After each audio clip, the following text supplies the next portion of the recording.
आबकारी मंत्री नितिन अग्रवाल पहुंचे अयोध्या, किए रामलला के दर्शन, पत्रकारों से हुए मुखातिब। खबर विस्तार से। उत्तर प्रदेश सरकार के आबकारी मंत्री नितिन अग्रवाल शनिवार को अयोध्या धाम पहुंचे। उन्होंने श्री राम जन्मभूमि परिसर में विराजमान भगवान श्री रामलला के दर्शन पूजन कर आशीर्वाद प्राप्त किया।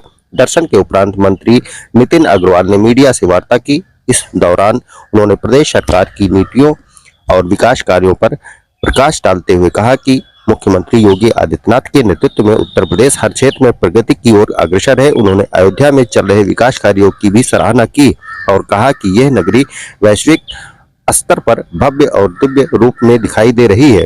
प्रेस वार्ता के दौरान उत्तर प्रदेश उद्योग व्यापार मंडल के प्रदेश उपाध्यक्ष विजय सिंह उर्फ बिन्नू भी मौजूद रहे। इस मौके पर व्यापार जगत से जुड़े मुद्दों पर भी चर्चा की गई।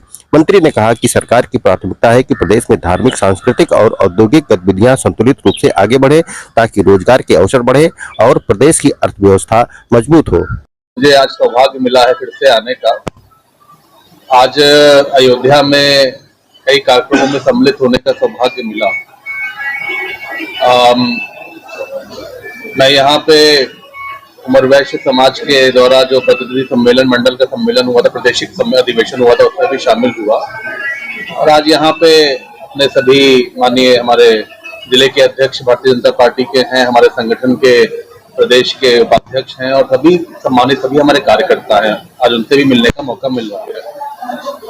अयोध्या प्रभु श्री राम की धरती है, नगरी है और मुझे हम सबका सौभाग्य है कि आज अयोध्या में प्रभु श्री राम के भी दर्शन करने का मुझे सौभाग्य प्राप्त हुआ है। और जिस तरीके से प्रदेश के माननीय मुख्यमंत्री जी ने, प्रदेश की सरकार ने, हमारे नेतृत्व ने करोड़ों लोगों की जनभावनाओं का सम्मान करते हुए एक भव्य मंदिर का भी निर्माण संपन्न हुआ है, इसके लिए उनका तहे दिल से शुक्रिया करना चाहता हूं, आभार व्यक्त करना चाहता हूं। और विभागीय अधिकारियों के साथ भी मेरी विभागीय बैठक भी होगी। आज ये कई सारे विषय थे जो मुझे अयोध्या आने का सौभाग्य मिला। धार्मिक पहले से ही जो हमारे धर्म स्थल हैं, हमारी आस्था के केंद्र हैं प्रदेश में, चाहे वो अयोध्या धाम हो, चाहे वो नैमिषारण्य धाम हो, चाहे वो विंध्यवासिनी धाम हो, चाहे वो बनारस में काशी विश्वनाथ का धाम हो, चित्रकूट धाम हो, मथुरा में वृंदावन धाम है। इन सभी हमारे धामों में शराबबंदी पहले से ही हमने लागू कर रखी है और उसी तर्ज पे अयोध्या में भी जो हमारा मंदिर का क्षेत्र है, मंदिर के क्षेत्र में भी हमने पूर्ण रूप से शराबबंदी कर रखी है। किसी भी प्रकार की किसी भी मदिरा की दुकान को वहां पे अलाउ नहीं किया जा रहा। सर इससे उसके अलग अलग नियम हैं। नगर पालिका का अलग नियम है, नगर निगम का अलग नियम है, नगर पंचायत का अलग नियम है और ग्रामीण क्षेत्रों में अलग नियम है। तो 50 मीटर नगर निगम में 50 मीटर है, नगर पंचायत में 75 मीटर है, नगर पालिका में 75 मीटर है, नगर पंचायत में 100 मीटर है और ग्रामीण क्षेत्र में भी 100 मीटर का नियम है, जिस नियम का पूर्णतः विभाग उसका पालन करता है। किसी प्रकार की कोई शिकायत है या ऐसी कोई भी नियम विरुद्ध कोई दुकान खोली गई है, आप अगर मुझे उसकी सूचना उपलब्ध कराएंगे लिखित रूप से, निश्चित तौर पे अगर वो गलत है तो निश्चित तौर पे उसे हटाया जाएगा। माननीय मुख्य परिक्रमा में पूरी तरीके से शराबबंदी लागू हुई है और वो उसका पालन किया जा रहा है। आगे भी समय समय पर जो सरकार के निर्देश है, माननीय मुख्यमंत्री जी के निर्देश होंगे, उसका पूर्ण रूप से उसका पालन किया जाएगा। आगे फैक्ट्रियां जो है शराब की, उस पर अभी तक किस तरीके का अभियान चला गया?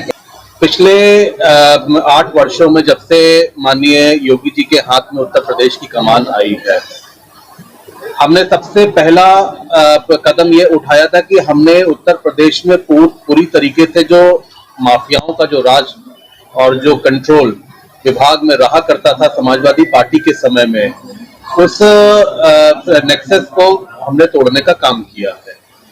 और आज मैं ये कह सकता हूँ पूरी जिम्मेदारी से आपके सामने कि उत्तर प्रदेश में शराब माफियाओं की कमर हमने पूरी तरीके से तोड़ी है।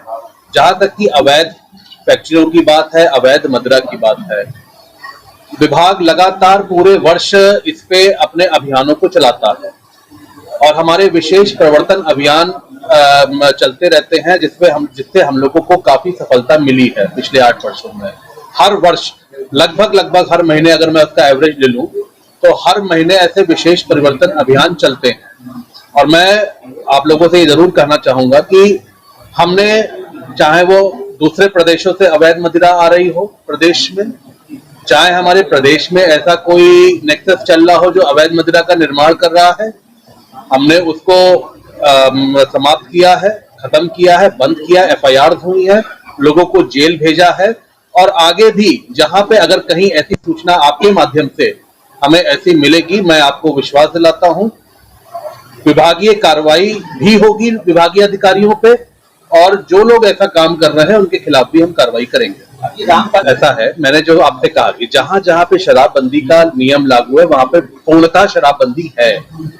जहां जहां पे ऐसा नियम नहीं है वहां पे अगर किसी को, मैंने जैसे आपसे कहा कि अगर कोई जनभावना के प्रतिकूल अगर कोई ऐसे ही मदिरा की दुकानें हैं और जहां पे बहुत ज्यादा रोष है जनता में, तो निश्चित तौर पे उस पे हम लोग कार्रवाई करेंगे। विभाग के बहुत सारे सवाल हो गए, आप कोई राजनीतिक सवाल भी कर लीजिए तो थोड़ा है। समाजवादी पार्टी के गुंडा राज हमने खत्म किया और उत्तर प्रदेश की जनता वो समय नहीं भूली है। 2012 से लेके 2017 तक का जो कार्यकाल समाजवादी पार्टी का प्रदेश में रहा है जिस तरीके का, आज भी उत्तर प्रदेश का जनमानस उस काले कार्यकाल को याद करता है। और मैं ये जानता हूं, मैंने देखा भी, क्योंकि हम लोग भी जनता के बीच में रहते हैं, जाते हैं, चाहे वो कितना भी कोई भी प्रचार कुछ भी कर ले, चाहे वो कोई भी नारा दे दें, लेकिन उत्तर प्रदेश की जनता समाजवादी पार्टी को कभी भी स्वीकार नहीं करेगी। क्या कहेंगे, आए दिन जो है जब से राम मंदिर बना है, जो मैं आपको ये कहना चाहता हूँ, आज उत्तर प्रदेश का व्यापारी, पूरे प्रदेश में अगर मैं की बात करता हूँ, आज जो प्रदेश में कानून व्यवस्था का जो मॉडल आज प्रदेश ने स्थापित किया है माननीय योगी जी के नेतृत्व में, व्यापारी को सबसे पहले सुरक्षा चाहिए और हमारी सरकार ने व्यापारियों को सुरक्षा दी है। और ये व्यापारी को दिल और दिमाग में ये बात निश्चित तौर पे है। आज व्यापारी बिना भय के अपना व्यापार कर रहा है, ना कोई रंगदारी वसूलने की हिम्मत करता है, ना कोई जबरन व्यापारियों के खिलाफ FIR कराता है, ना कोई वसूली होती है। आज पूर्ण रूप से व्यापारी स्वतंत्र है। व्यापारी पूर्णतः भारतीय जनता पार्टी के साथ में खड़ा है। जहां पे ऐसी कोई, अगर आपने कुछ कहा है तो यहाँ के माननीय जो लोकल के हमारे जनप्रतिनिधि है उनको वो देखते हैं और उनका समाधान होता है। और जहाँ पे शासन स्तर पे कोई निर्णय होना है, सरकार स्तर पे कोई निर्णय होना है, तो हम सब लोग उनकी बात सरकार तक पहुंचाते हैं। तो ये हमारा एक ही संकल्प है कि चाहे प्रदेश का व्यापारी हो, चाहे प्रदेश का किसान हो, चाहे प्रदेश की माताएं महिलाएं हो, आधी आबादी हो, मातृशक्ति हो, हमारी जिम्मेदारी सभी के प्रति है। सबका सम्मान, सबकी सुरक्षा, यही हमारी सरकार का संकल्प है। शासन स्तर पे होता है, शासन स्तर पे जो भी आगे जो भी निर्णय होगा उसका पूर्णतः हम लोग पालन करेंगे।